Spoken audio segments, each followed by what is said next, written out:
بسم اللہ الرحمن الرحیم ان الحمد للہ نحمده ونستعینه ونستغفره من يهده اللہ فلا مضل له ومن يضلل فلا هادی له واشهد ان لا الہ الا اللہ وحدہ لا شریک له واشهد ان سیدنا ونبینا وحبیبنا وشفیعنا وقرۃ اعیننا محمدًا عبدہ ورسولہ صلی اللہ تبارک و تعالی علیہ وعلی آلہ واصحابہ وازواجہ وذریتہ وبارک وسلم تسلیما کثیرا اما بعد فاعوذ باللہ من الشیطان الرجیم بسم اللہ الرحمن الرحیم ومن یطع اللہ والرسول فأولئك مع الذين أنعم الله عليهم من النبيين والصديقين والشهداء والصالحين وحسن أولئك رفيقا. وقال النبي صلى الله عليه وسلم لا يؤمن أحدكم حتى أكون أحب إليه من والده وولده والناس أجمعين. سبحان ربك رب العزة عما يصفون وسلام على المرسلين والحمد لله رب العالمين. اللهم صل على سيدنا محمد وعلى آل سيدنا محمد وبارك وسلم. میرے محترم بھائیوں اور دوستو، دنیا کی زندگی بہت تھوڑی ہے، مختصر ہے. ہر انسان چاہتا ہے کہ یہ زندگی ایسی گزر جائے کہ جس سے کچھ ہاتھ آئے، کچھ حاصل بھی ہو اور زندگی ضائع نہ ہو. کچھ لوگ یہ سمجھتے ہیں کہ اس تھوڑی سی زندگی میں پیسے بنا لو، دولت جمع کر لو اور پراپرٹیاں بنا لو، بینک بیلنس بنا لو، خود بھی مزے کرو اور بچے بھی پھر مزے کریں گے، بچوں کے لیے بھی آسانی ہوگی، بچے بھی اچھی اور عزت کی زندگی گزاریں گے. کچھ لوگوں کی سوچ یہ ہے کہ زندگی کو ایسے لگایا جائے کہ جس میں عزت ہو، شہرت ہو، نام ہو اور آگے پیچھے لوگ ہوں، عہدہ ہو، کرسی ہو. کچھ لوگوں کی یہ خواہش ہوتی ہے. لیکن دیکھا جائے کہ اگر اس مختصر سی زندگی کو دولت کو جمع کرنے میں، پراپرٹیاں بنانے میں، بینک بیلنس جمع کرنے میں صرف کر دیا جائے تو یہ بڑا گھاٹے کا سودا ہے، یہ بڑی غلط سوچ ہے اور یہ بڑی ناکامی کا راستہ ہے.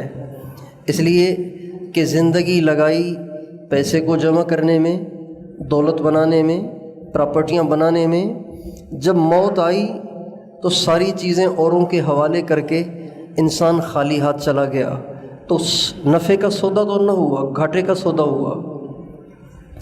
جو لوگ سوچتے ہیں کہ اس تھوڑی سی زندگی میں شہرت ہو، عزت ہو، ہٹو بچوں کا شور ہو، آگے پیچھے لوگ ہوں اور بڑی گاڑی ہو اور عہدہ ہو، وزارت ہو، صدارت ہو، بادشاہت ہو، بعضوں کی سوچ یہ ہے. تو اگر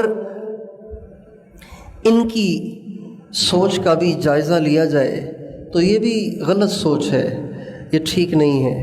اس لیے کہ اگر شہرت مل بھی گئی، عہدہ مل بھی گیا اور وزارت مل گئی، صدارت مل گئی اور آپ ایک ملک نہیں 10 ملکوں 100 ملکوں کے بادشاہ بھی ہو گئے، جب موت آئے گی تو آپ کو مٹی میں جانا پڑے گا.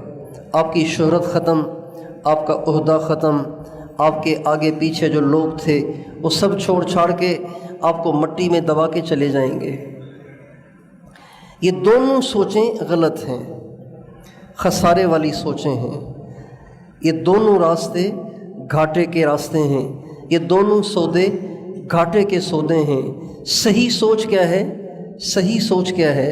اللہ تعالیٰ فرماتے ہیں فَمَنْ زُحْزِحَ عَنِ النَّارِ وأدخل الجنة فقد فاز وما الحیات الدنیا الا متاع الغرور۔ اللہ فرما رہے جس شخص کے لیے جہنم سے بچائے جانے کا فیصلہ ہو جائے اور اس کو جنت میں داخل کرنے کا فیصلہ ہو جائے، اس کا فیصلہ بھی ٹھیک ہے، اس کا سودا بھی نفع والا ہے، اس کا فیصلہ بھی ٹھیک ہے، اس کی سوچ بھی ٹھیک ہے، اور یہی اصل کامیاب ہے۔ پھر آگے اللہ فرماتے ہیں وَمَا الْحَيَاةُ الدُّنْيَا إِلَّا مَتَاعُ الْغُرُورِ، اور جنہوں نے پیسے جمع کیے، دولت جمع کی، شہرت حاصل کر لی، عہدے دار ہو گئے، وزیر اور بادشاہ بن گئے، یہ تو دھوکے کا سامان ہے، 4 دن کی چاندنی ہے، سب کچھ کر کے مر گئے اور سارا کچھ یہیں چھوڑ گئے۔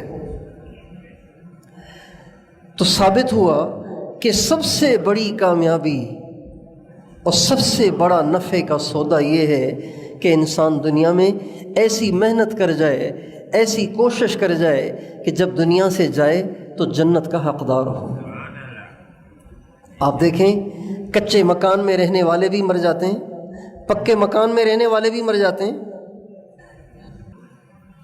کیبن پہ چیزیں بیچنے والے بھی مر جاتے ہیں، ٹھیے پہ چیزیں بیچنے والے بھی مر جاتے ہیں، اور ملکوں کے صدر اور بادشاہ اور وزیر اور ایم پی اور ایم این اے بھی مر جاتے ہیں۔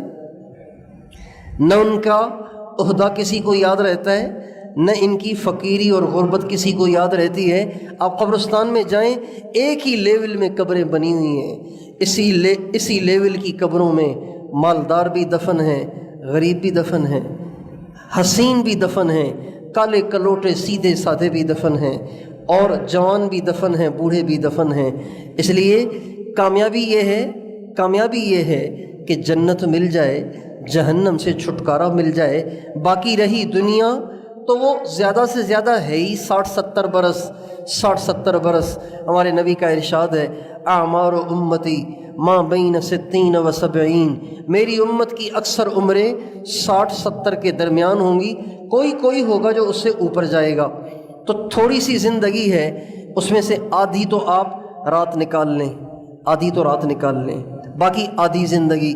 اگر کسی کو 60 سال دنیا میں جینے کو مل جائے تو 15 سال تو بچپن کے چلے جائیں گے، باقی رہ جائیں گے 45 سال۔ 45 سال میں سے آدھی تو راتیں نکال لیں۔ رات کو غریب بھی سو جاتا ہے، امیر بھی سو جاتا ہے، بیمار بھی سو جاتا ہے، صحت مند بھی سو جاتا ہے۔ تو 45 کا آدھا 22 سال رات کے نکل گئے، باقی رہ گئے 22 سال۔ تو 22 سال اگر کوئی مالدار ہو بھی گیا، صدر ہو بھی گیا، بادشاہ ہو بھی گیا، اپنی ساری زندگی کی صلاحیتیں صرف اس پہ خرچ کر دیں، اور پھر 22 سال مزے کر کے جب وہ دنیا سے چلا گیا اور قبر میں چلا گیا اور آخرت کی تیاری نہ کی، جہنم سے بچنے کا سامان نہ بنایا، تو بتائیے جہنم میں جا کر جب اس کی پٹائی ہوگی، اس کی ٹھکائی ہوگی اور اللہ پاک کی طرف سے عذاب کے دہانے ٹوٹیں گے، تو یہ اس کا سودا گھاٹے کا ثابت ہوا یا نفع کا ثابت ہوا؟ اس لیے تھوڑی سی زندگی ہے، اس کو ہم وہاں لگائیں جہاں لگانے کا ہمیں نفع بھی ہو۔ پھر جنت میں جانا کامیابی ہے۔ پھر جنت بھی ایک ہی ڈیزائن کی نہیں ہے، جنت کے بہت ڈیزائن ہیں، جنت کے بہت درجات ہیں، جنت کے بہت سارے درجات ہیں۔ ہمارے نبی کا ارشاد ہے اللہ تعالیٰ نے جو جنتیں بنائی ہیں اس کی 100 کیٹیگریاں ہیں، 100 درجات ہیں، 100 درجات۔ ما بین درجتین کما بین السماء والارض، آپ فرماتے ہیں ہر 2 درجوں کے درمیان زمین آسمان کے برابر فاصلہ ہے۔ ان 100 درجات میں سب سے اوپر کا درجہ وہ ہے جو حضور کے پڑوس والا ہے۔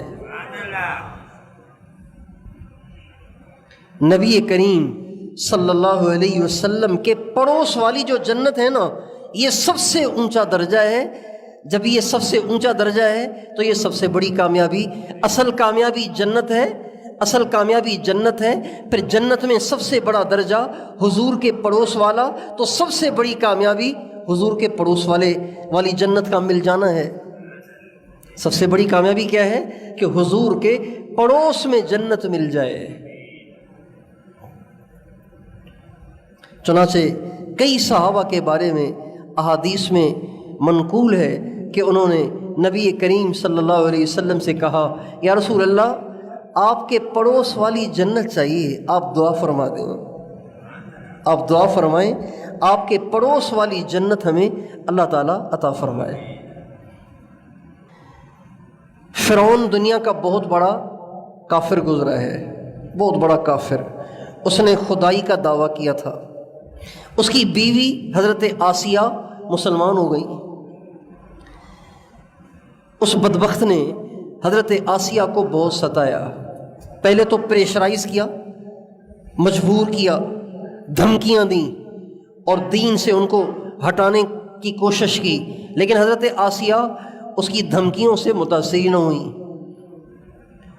اس کے پریشر سے متاثر نہ ہوئیں۔ جب اس نے دیکھا کہ یہ مان کے ہی نہیں دے رہی تو اس نے ایسی سزا ایجاد کی، ایسی سزا ایجاد کی۔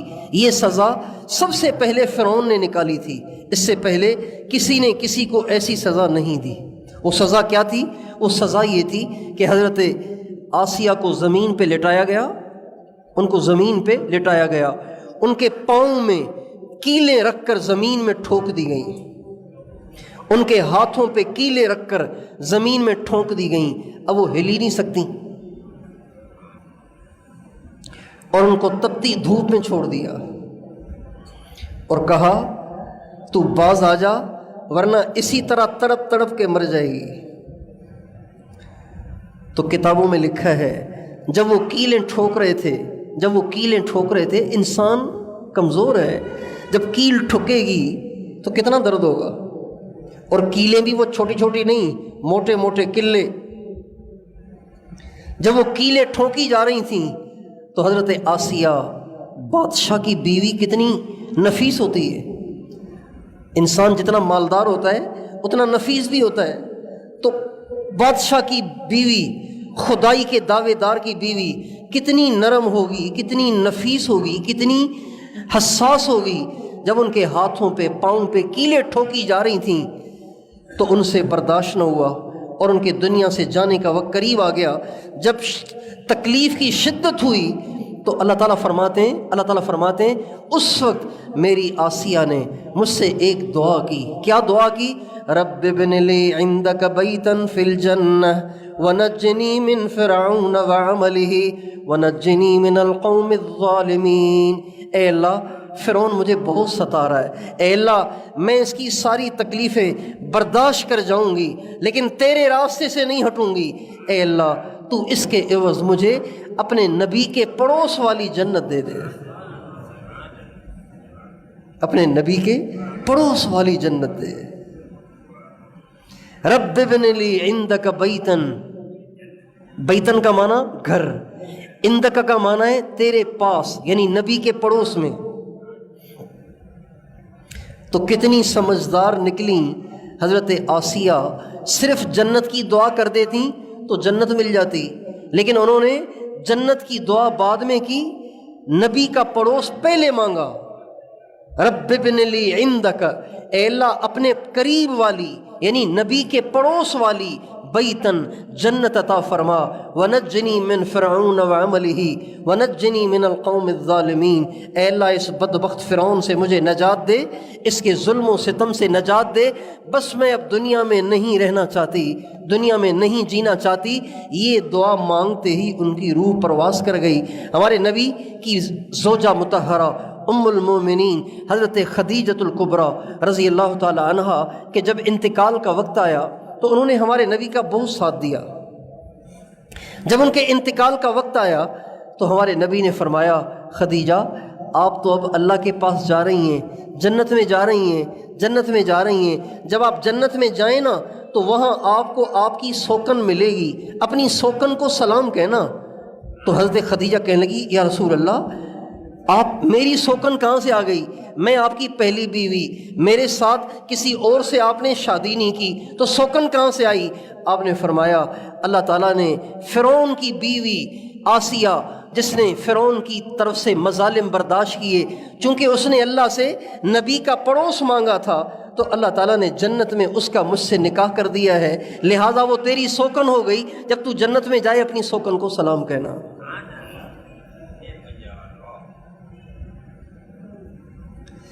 تو سب سے بڑی کامیابی کیا ہے کہ نبی کے پڑوس والی جنت ملے، یہ سب سے بڑی کامیابی ہے۔ اور نبی کے پڑوس والی جنت کو حاصل کرنا مشکل نہیں ہے، بہت آسان ہے۔ اللہ تعالیٰ قرآن پاک کی اس آیت میں جو میں نے آپ حضرات کے سامنے تلاوت کی ہے اس میں فرماتے ہیں وَمَن يُطِعِ اللَّهَ وَالرَّسُولَ فَأُولَٰئِكَ مَعَ الَّذِينَ أَنْعَمَ اللَّهُ عَلَيْهِمْ مِنَ النَّبِيِّينَ وَالصِّدِّيقِينَ وَالشُّهَدَاءِ وَالصَّالِحِينَ وَحَسُنَ أُولَٰئِكَ رَفِيقًا۔ جو اللہ کی اطاعت کرے گا، اللہ کے رسول کی اطاعت کرے گا، جنت میں نبی کے ساتھ ہوگا۔ اللہ کی ماننا، اللہ کے نبی کی اتباع کرنا، یہ واحد راستہ ہے نبیوں کے پڑوس والی جنت کو پانے کا۔ تو نتیجہ کیا نکلا کہ دنیا میں سب سے بڑی کامیابی نبی کے پڑوس میں رہنا، اور نبی کا پڑوس ملے گا نبی کی غلامی اور اتباع سے۔ جو جتنا زیادہ نبی کی اتباع میں آگے ہوگا وہ اتنا زیادہ جنت میں حضور کے قریب ہوگا، جو جتنا زیادہ نبی کی اتباع میں ناقص ہوگا وہ اتنا زیادہ جنت میں حضور سے دور ہوگا۔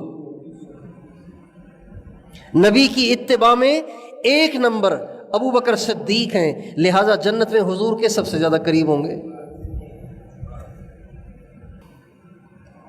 اتباع نبی، غلامی نبی، یہ دنیا میں سب سے بڑی کامیابی پانے کا واحد راستہ ہے۔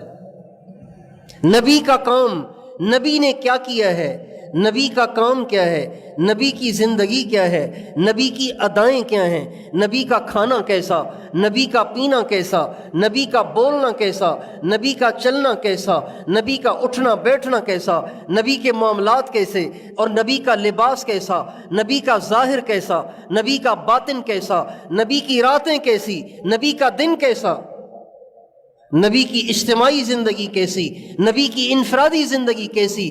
جو اس کو سیکھے گا، اس کو اپنے اندر لائے گا، اس کو اپنے اندر لائے گا، اپنے آپ کو اس سے مزین کرے گا، یہ دنیا کا سب سے زیادہ کامیاب ترین انسان ہے، اور یہ جنت میں حضور کے پڑوس میں ہوگا۔ کتنا آسان ہو گیا۔ ایک شخص ہمارے نبی کے پاس آئے، مدینے کے انصاری صحابی ہیں، ہمارے نبی کے پاس آئے اور بہت پریشان تھے، گھبرائے ہوئے، پریشان۔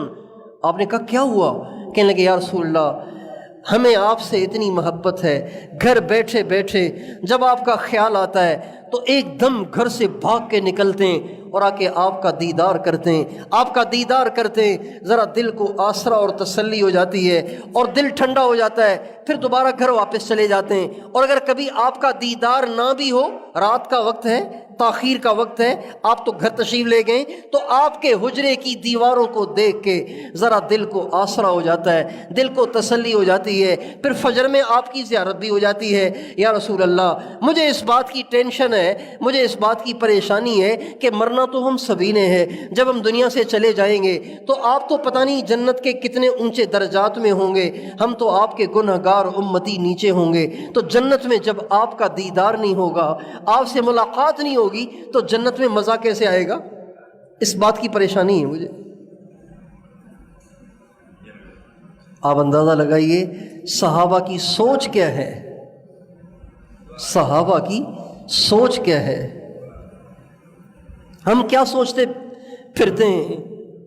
ابھی بیٹی کی شادی آنے والی ہے، پتہ نہیں کیا ہوگا، ابھی بیٹے کی شادی ہونے والی ہے، پتہ نہیں کیا ہوگا، ابھی کاغذ دیے ہوئے ہیں، ایگزام دے دیا ہے، انٹرویو دے دیا ہے، پتہ نہیں نوکری ملتی ہے کہ نہیں ملتی، سارا دن سر پہ سوار ہے، بیوی بیمار ہے، اسی کی ٹینشن لیے بیٹھے ہیں، بچہ بیمار ہے، اسی کی ٹینشن لیے بیٹھے ہیں، مہینہ ختم ہونے کو ہے، ہائے بجلی کا بل، گیس کا بل، اور میڈیکل اسٹور والے کا بل اور کریانے والے کا بل کیسے ہوگا، کیا ہوگا. ہماری تو یہی سوچ ہے نا، ہم تو اس دائرے سے نکلنے کے لیے تیار ہی نہیں ہیں. لیکن صحابی کہتے ہیں یا رسول اللہ، جب جنت میں آپ سے ملاقات نہ ہوگی تو جنت میں جانے کا فائدہ کیا؟ جنت میں مزہ کیسے آئے گا؟ جنت میں حوریں ہوں گی، جنت میں غلمان ہوں گے، شہد کی نہریں، دودھ کی نہریں، شراب کی نہریں، پانی کی نہریں، اور زمرد کی اینٹیں اور یاقوت کی اینٹیں اور سونے کی اینٹیں اور چاندی کی اینٹیں، ایسے محلات ہوں گے. لیکن کہہ رہے ہیں میں نے ان چیزوں کا کیا کرنا ہے؟ اگر آپ کا دیدار نہ ہوگا تو سونے کے بنے ہوئے محلات میں بھی مزہ کیسے آئے گا؟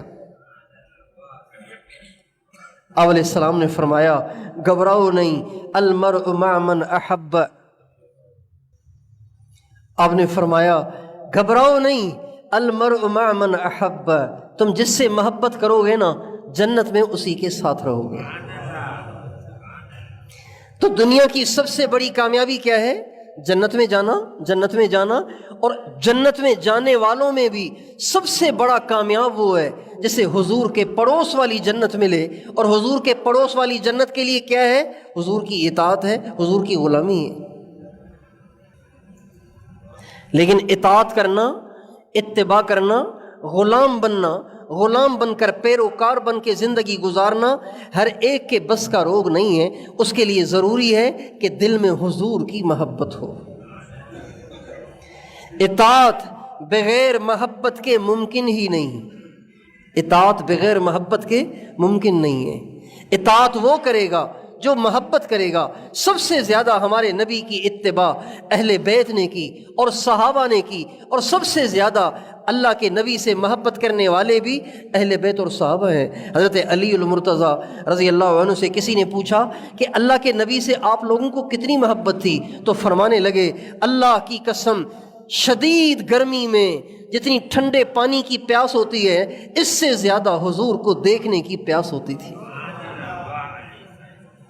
شدید گرمی میں انسان ٹھنڈے پانی کے لیے ترستا ہے نا، ترستا ہے، تڑپتا ہے، پریشان ہوتا ہے، ڈھونڈتا ہے کہیں سے گھونٹ پانی کا مل جائے، گلا خشک ہو رہا ہے، شدید گرمی ہو رہی ہے. تو کہتے ہیں اس سے زیادہ حضور کے دیدار کا ہمیں شوق رہتا تھا، اس سے زیادہ حضور سے ہمیں محبت ہوا کرتی تھی. پھر فرمانے لگے اپنے آپ سے بھی زیادہ، اپنی جان سے زیادہ، بیوی بچوں سے زیادہ، ماں باپ سے زیادہ، کائنات میں سب سے زیادہ ہمیں محبت سرکار دو عالم صلی اللہ علیہ وسلم سے ہوا کرتی تھی.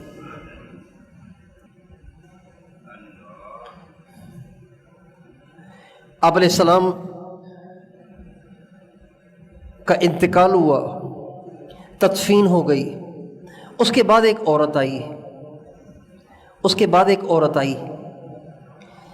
اس نے اماں عائشہ سے کہا کہ مجھے اللہ کے نبی سے ملنا ہے. کہا ارے مائی تو نے تو دیر کر دی، اللہ کے نبی تو دنیا سے چلے گئے، تو نے دیر کر دی. کاش کہ تو پہلے آتی تو دیدار ہو جاتا. اس زمانے میں واٹس اپ تھا نہیں، موبائل نہیں تھا، واٹس اپ نہیں تھا، انٹرنیٹ نہیں تھا، اور یہ جو آج کل ڈاک کا نظام ہے یہ بھی نہیں تھا. اب جو آدمی 200 کلومیٹر دور سے چلے گا اس کو 1 مہینہ پہلے نکلنا پڑے گا. اب وہ بیچاری چل چل چل چل ریگستانوں کو طے کرتے کرتے جب مدینے پہنچی، اماں عائشہ کے گھر پہنچی تو حضور ہی دنیا سے رخصت ہو گئے. کہنے لگیں اچھا حضور چلے گئے، چلے مجھے حضور کی قبر دکھا دیں گی. اماں عائشہ نے کہا قبر دکھا دیں گی. چنانچہ اماں عائشہ نے اسے نبی کریم صلی اللہ علیہ وسلم کی قبر اطہر کی زیارت کرائی. وہ عورت قبر اطہر کے پاس بیٹھ گئی اور بیٹھ کے اس نے رونا شروع کیا اور روتے روتے اس کی روح پرواز کر گئی. عشق رسول میں جان دے دی، ایسی محبت. غزوہ احد میں ہمارے نبی کی شہادت کی خبر اڑ گئی تھی، مگر آپ بہت زخمی ہوئے تھے، آپ کے دندان مبارک شہید ہو گئے تھے. تو آپ کے گالوں پہ یہ گالوں پہ، آپ نے جو لوہے کی ٹوپی پہنی ہوئی تھی اس کی کڑیاں اندر چلی گئی تھیں، کڑیاں، لوہے کی کڑیاں اندر گھس گئی تھیں۔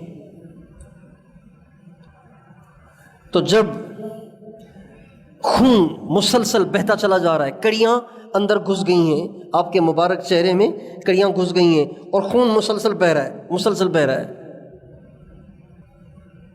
ایک صحابی نے دیکھا تو آگے بڑھ کر ان کڑیوں کو نکالنے کی کوشش کی، لیکن کڑیاں نہیں نکلتی تھیں، وہ بہت زیادہ اندر چلی گئی تھیں۔ اس نے دانتوں سے نکالنے کی کوشش کی تو ایک اور صحابی نے کہا میں آپ کو اللہ کا واسطہ دیتا ہوں، یہ آپ نہ کریں، اس کا مجھے موقع دیں۔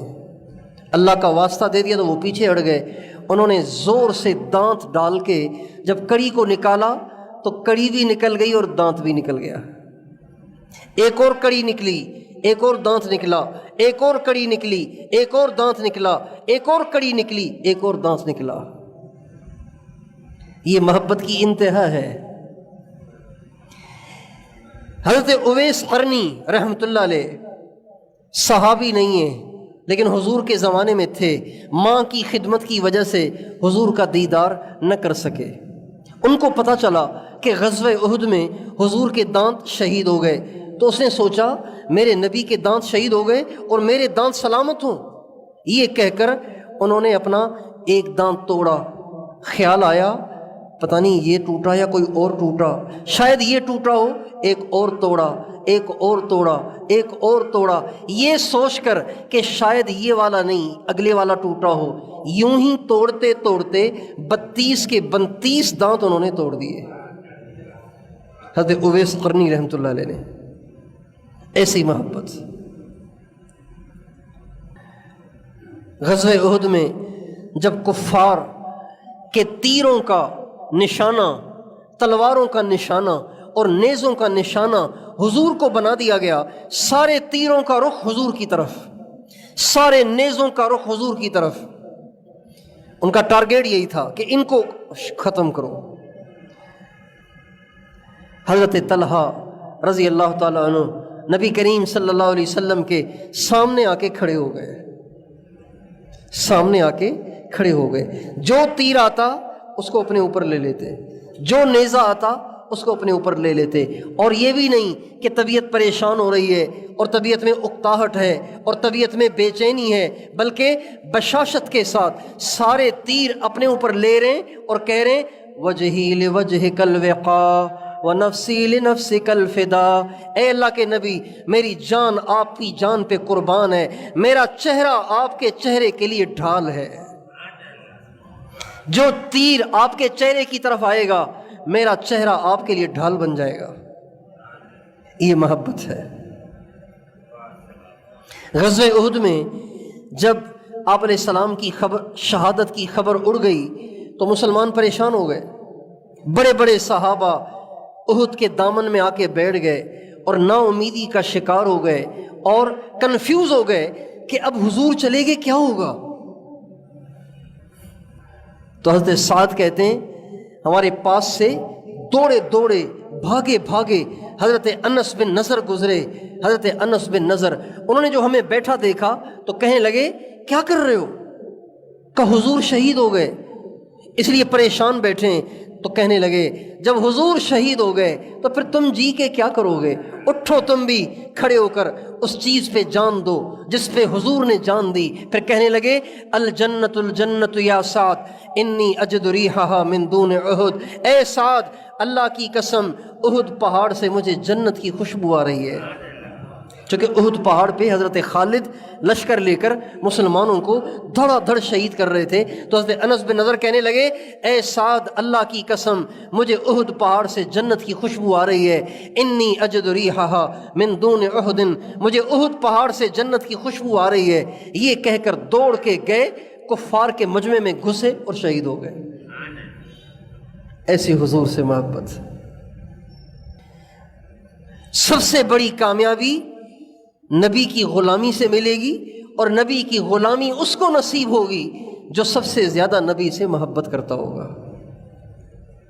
ایک دفعہ آپ علیہ السلام نے فرمایا تم مومن نہیں بن سکتے جب تک کہ میں تمہیں سب سے زیادہ محبوب نہ ہو جاؤں۔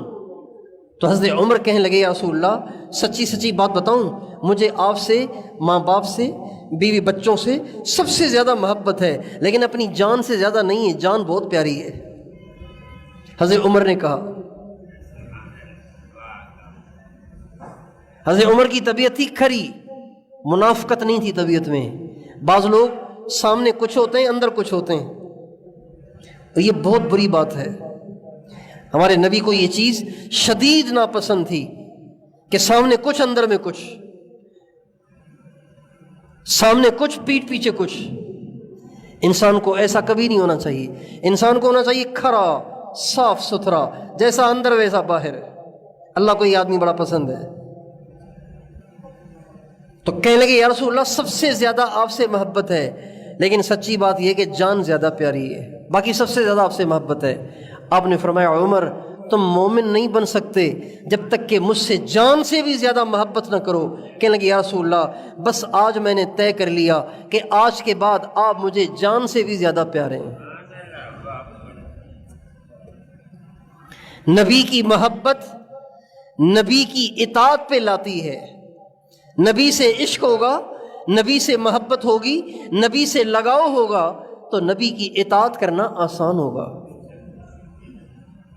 آج جہاں جہاں ہمیں سنت کی خلاف ورزی نظر آتی ہے، جہاں جہاں نبی پاک علیہ السلام کے طریقے کے خلاف زندگی نظر آتی ہے، یہ نبی پاک علیہ السلام سے محبت کی کمی ہے۔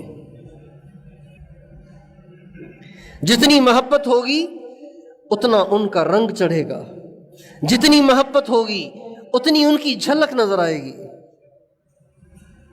صحابہ کہتے ہیں سب سے زیادہ حضور کی نماز کی جھلک حضرت ابوبکر صدیق کی نماز میں تھی، سب سے زیادہ۔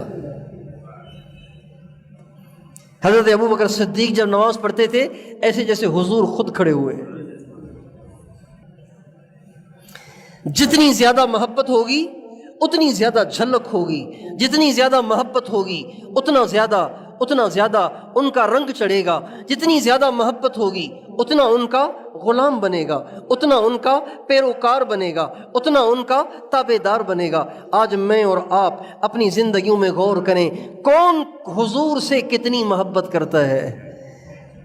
دیانتداری کے ترازو میں اپنے آپ کو تولنے کی کوشش کریں کہ ہم حضور سے کتنے قریب ہیں، حضور سے کتنے دور ہیں۔ اس لیے بزرگی کا جو معیار ہمارے اکابر نے ہمیں بتایا، بزرگی کا معیار ہواؤں میں اڑنا نہیں ہے، بزرگی کا معیار کاغذ کو نوٹ بنانا نہیں ہے، بزرگی کا معیار مٹی کو سونا بنانا نہیں ہے، بزرگی کا معیار پانی پہ مصلی بچھا کے نماز پڑھنا نہیں ہے، بزرگی کا معیار اچھے خواب نہیں ہے، بزرگی کا معیار قبر والوں کے حالات کا بتانا نہیں ہے، بلکہ بزرگی کا معیار جنات کو قابو کر لینا اور جنات کو اپنے تابع کر لینا نہیں ہے، بلکہ بزرگی کا معیار سرکار دو عالم صلی اللہ علیہ وسلم کی غلامی ہے۔ حضرت جنید بغدادی رحمۃ اللہ علیہ کے پاس ایک شخص آیا اپنی اصلاح کے لیے۔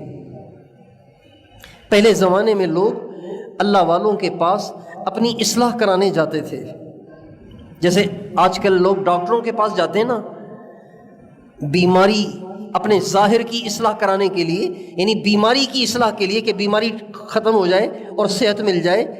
چھوٹی بیماری ہوتی ہے تو ڈاکٹروں سے مل کر ان کو فی دے کر ان سے پرچہ لکھوا کر میڈیکل اسٹور پہ جا کے دوائیاں لے کے گھر آ جاتے ہیں۔ چھوٹی بیماری ہوتی ہے تو ایسے کر لیتے ہیں، بڑی بیماری ہو تو ایڈمٹ ہو جاتے ہیں، داخل ہو جاتے ہیں۔ تو اسی طرح پہلے زمانے میں لوگ اہل اللہ کے پاس اپنے اندر کی اصلاح کے لیے جاتے تھے۔ حضرت میں آپ کے پاس رہنا چاہتا ہوں، مجھے اجازت ہے، میں اپنے دل کی اصلاح چاہتا ہوں، میں اپنے دل کی صفائی چاہتا ہوں، میں اللہ سے تعلق چاہتا ہوں۔ اللہ چاہیے، آپ کے پاس رہ کر اللہ کو حاصل کرنا چاہتا ہوں۔ اب یہ ماحول ختم ہو گیا، اس لیے کہ اللہ کی طلب ہی نہیں رہی، اب اللہ کی طلب ہی نہیں ہے۔ پیسے کمانے کے لیے سال ہا سال UK چلے جائیں گے، ملیشیا چلے جائیں گے، دبئی چلے جائیں گے، شارجہ چلے جائیں گے، لیکن چائنا چلے جائیں گے، لیکن اللہ کو پانے کے لیے اہل اللہ کے پاس جا کے 2-4 دن نہیں گزاریں گے۔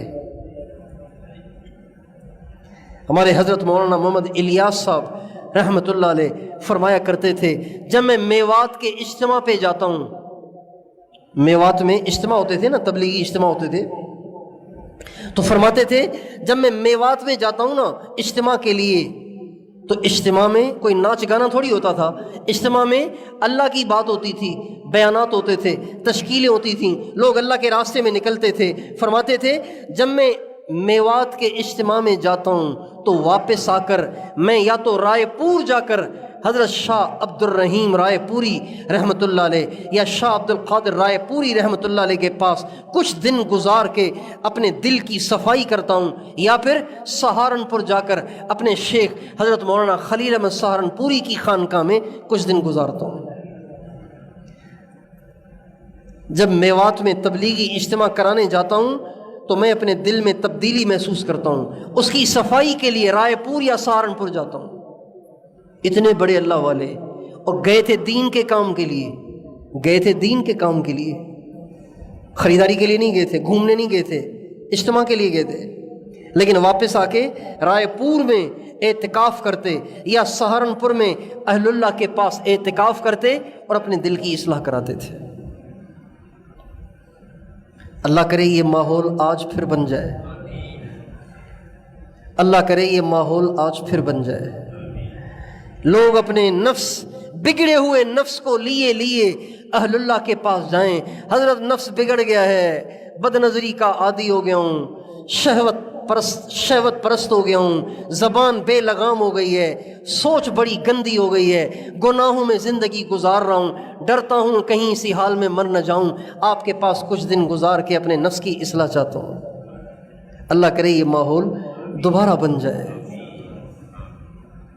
یہ جو ہم پیر کے دن جمع ہوتے ہیں نا، بس اس کی ذہن سازی کے لیے جمع ہوتے ہیں، یہ کوئی تقریر وقریر نہیں ہے۔ ہم ہر پیر کو یہاں جمع ہوتے ہیں، اللہ کی بات کرتے ہیں، اس کے بعد مراقبہ کرتے ہیں، اس کے بعد روتے دھوتے اللہ کے سامنے مانگتے ہیں، صرف اس لیے کہ یہاں کا ذائقہ چکھ کر لوگوں میں یہ طلب پیدا ہو کہ بھئی ہمیں بھی کہیں جا کے اللہ سے تعلق بنانے کی محنت کرنی چاہیے، ہمیں بھی کہیں جا کے اپنے دل کی صفائی کرنی چاہیے، ہمیں بھی کہیں جا کے اپنے بگڑے ہوئے نفس کو سدھارنا چاہیے۔ اسی بگڑے ہوئے نفس کے ساتھ قبر میں چلے گئے کیا ہوگا؟ مر گئے تو کیا ہوگا؟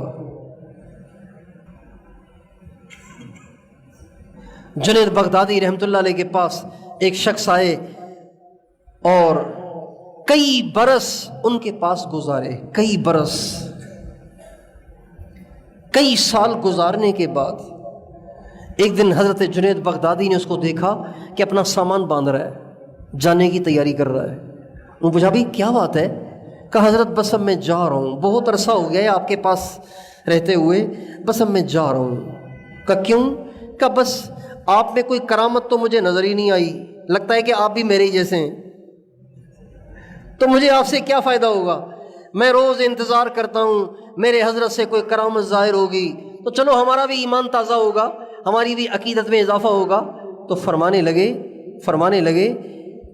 لگے ٹھیک ہے آپ بے شک چلے جائیں، لیکن ایک سوال کا جواب دیتے جائیں۔ کہنے لگے کیا؟ کہنے لگے آپ نے 8 سال میرے پاس گزارے، ان 8 سالوں میں کیا کوئی میرا کام سنت کے خلاف دیکھا؟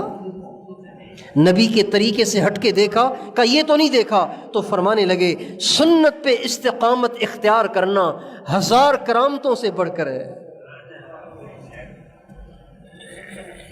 ہوا میں اڑنا مشکل نہیں ہے، پانی پہ مصلح بچھانا مشکل نہیں ہے، اس کے لیے چلے ولے کاٹنے پڑتے ہیں، یہ ہو جاتا ہے۔ بعض لوگوں کی نظروں میں یہ معیار ہوتا ہے اچھے اچھے خواب آئیں، حضور کی زیارت ہو، صحابہ کی زیارت ہو، انبیاء کی زیارت ہو، اہل اللہ کی زیارت ہو۔ یہ بھی کمال نہیں ہے، یہ بھی تھوڑی سی محنت سے ہو جاتا ہے، تھوڑی سی محنت سے ہو جاتا ہے۔ بعض لوگ اس سے متاثر ہوتے ہیں، کوئی قبر کے پاس بیٹھ کے آنکھیں بند کر کے بیٹھ گیا، مراقبہ کیا اور بتایا اس قبر والے پہ یہ حال ہے، اس قبر والے پہ یہ بیت رہی ہے، کہتے ہیں یار بڑا بزرگ ہے، قبر میں کیا ہو رہا ہے اس کو پتہ چل جاتا ہے۔ یہ بھی بزرگی کا معیار نہیں ہے۔ بزرگی کا معیار یہ ہے، بزرگی کا معیار یہ ہے کہ بولنا بھی حضور جیسا، چلنا بھی حضور جیسا، کھانا بھی حضور جیسا، رویہ بھی حضور جیسا، لباس بھی حضور جیسا۔ یہ معیار ہے بزرگی کا، کہ ہماری زندگی کا کوئی کام سرکار دو عالم صلی اللہ علیہ وسلم کے طریقے سے ہٹ کے نہیں ہونا چاہیے۔ تو بھائی اس لیے ربیع الاول کا مہینہ چل رہا ہے، ربیع الاول کے مہینے کو ہمارے نبی سے بڑی نسبت ہے۔ آپ کی پیدائش بھی اس میں، آپ کی وفات بھی اسی میں، آپ کی بعثت بھی اس میں، قرآن کا آپ پر نزول بھی اس میں، اور آپ کی مدینے کو ہجرت بھی اس میں۔ آپ کو بڑی مناسبت ہے ربیع الاول سے۔ ربیع الاول جب آتا ہے تو ایک دم حضور کا خیال ضرور آتا ہے، حضور کا خیال ضرور آتا ہے۔ اب کوئی کسی طریقے سے مناتا ہے، کوئی کسی طریقے سے مناتا ہے، یہ الگ بحث ہے، لیکن ہمیں یہ کرنا ہے کہ اس ربیع الاول کے مہینے میں جب ہمیں حضور کی یاد آئی تو ہمیں یہ طے کرنا ہے کہ میں اپنی زندگی کو حضرت محمد صلی اللہ علیہ وسلم کے طریقے کے مطابق گزارنے کی کوشش کروں گا۔ تو بھئی کیا خیال ہے، گزاریں گے؟ میری بڑی خواہش ہے کہ جتنا ہمارے پاس مجمع آتا ہے یہ سب کے سب سنت میں ڈھلے ہوئے موتیوں جیسے نظر آئیں، موتیوں جیسے۔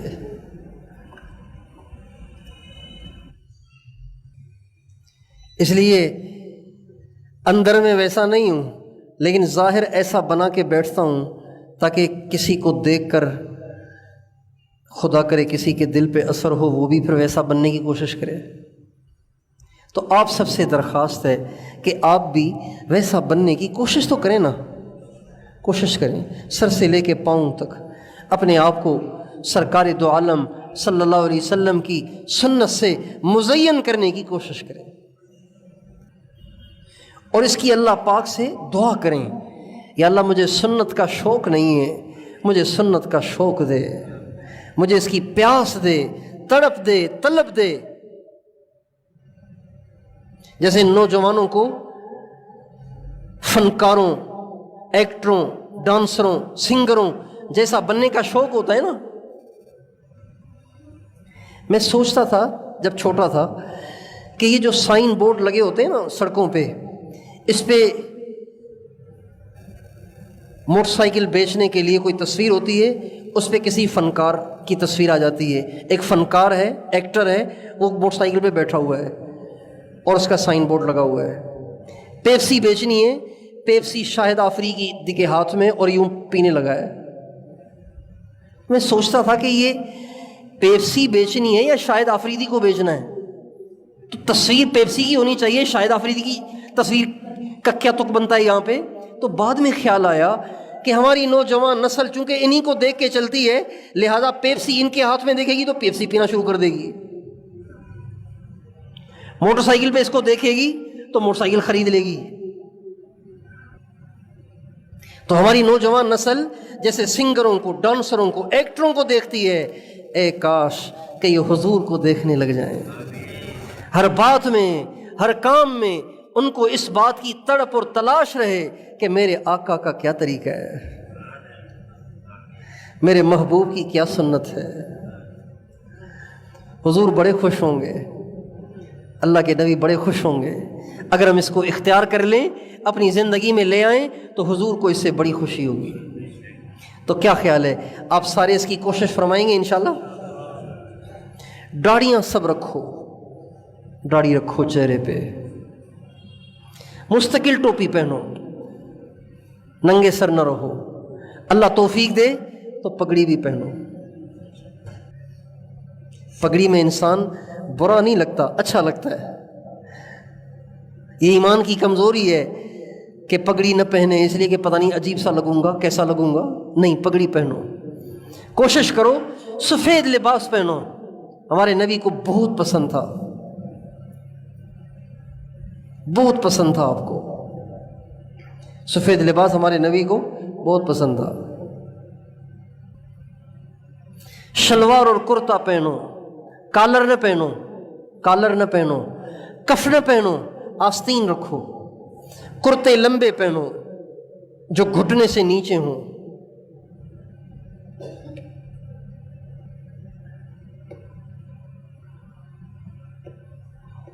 اور یہ نہ سوچو کہ دنیا ہنسے گی، دنیا ہنستی ہے تو ہنسنے دیں، حضور خوش ہوں۔ ہمارے ایک دوست تھے، چھوٹی سی بات ہے سناتا ہوں پھر ختم کرتا ہوں۔ ہمارے ایک دوست تھے، ہم اکٹھے پڑھتے تھے، تو اللہ تعالیٰ نے ان کو ہدایت دی، ان کے گھر کو ہدایت دی۔ پہلے ان کی کمائی جو تھی وہ ساری حرام تھی، ناجائز کمائی تھی، اور ناجائز کمائی کی بہت بڑی رقم ان کے گھر میں تھی۔ اللہ تعالیٰ نے ایمان دیا، سمجھ آئی، تو سارے گھر نے آپس میں بیٹھ کے طے کیا کہ جو ناجائز کمائی ہے اس کا کیا کرنا ہے۔ تو کہنے لگے ناجائز کمائی ہے لہٰذا اس کو گھر میں نہیں ہونا چاہیے، کیا کریں؟ تو کسی نے کہا لگا دو تیلی، جلا کے خاک کرو، اللہ جب ناراض ہے تو پھر اس کو کیا کرنا ہے۔ چنانچہ انہوں نے بتایا کہ ہمارا سارا گھر جمع ہوا اور نوٹوں کی دستیاں ہم نے اکٹھی کی۔ کیا اکٹھا کیا؟ کیا اکٹھا کیا؟ نوٹوں کی دستیاں، نوٹوں کی دستیاں اکٹھی کی۔ باہر ملک رہتے تھے، وہ باہر ملک رہتے تھے، بہت پیسہ تھا، سارا پیسہ بیچ میں ڈھیر لگایا پیسوں کا، سارا گھر آس پاس بیٹھا، اللہ کو خوش کرنے کے لیے، حضور کو خوش کرنے کے لیے تیلی لگا کے سب کو راکھ کر دیا۔ جب رات کو سوئے تو سارے گھر کو حضور کی زیارت ہو گئی، عورتوں کو بھی، مردوں کو بھی، بچوں کو بھی، اس کے باپ کو بھی، خود کو بھی، بھائیوں کو بھی، بہنوں کو بھی، ماں کو بھی، سب کو حضور کی زیارت ہو گئی۔ جب آپ اپنے لباس میں تبدیلی لائیں گے، اپنے چہرے میں تبدیلی لائیں گے، اپنے معاملات میں تبدیلی لائیں گے، اپنے اٹھنے بیٹھنے میں تبدیلی لائیں گے، اپنے گھر کے رویے میں تبدیلی لائیں گے، اپنے معاملات میں تبدیلی لائیں گے، اپنی پسند ناپسند میں تبدیلی لائیں گے، تو یوں نہ سمجھیں کہ حضور کو پتہ نہیں چلے گا۔ اللہ ضرور حضور کو آپ کی کارگزاری سنائے گا فرشتوں کے ذریعے۔ جب حضور کی کارگزاری پہنچے گی، حضور کا دل خوش ہوگا، تو آپ کے تو وارے نیارے ہو جائیں گے۔ تو اس لیے میں اور آپ اس کی نیت کریں، انشاءاللہ آج کے بعد ہم اپنے نبی والی زندگی گزاریں گے، کریں گے انشاءاللہ، اپنے گھر میں اس کا ماحول بنائیں۔ اللہ تعالیٰ مجھے اور آپ کو توفیق عطا فرمائے۔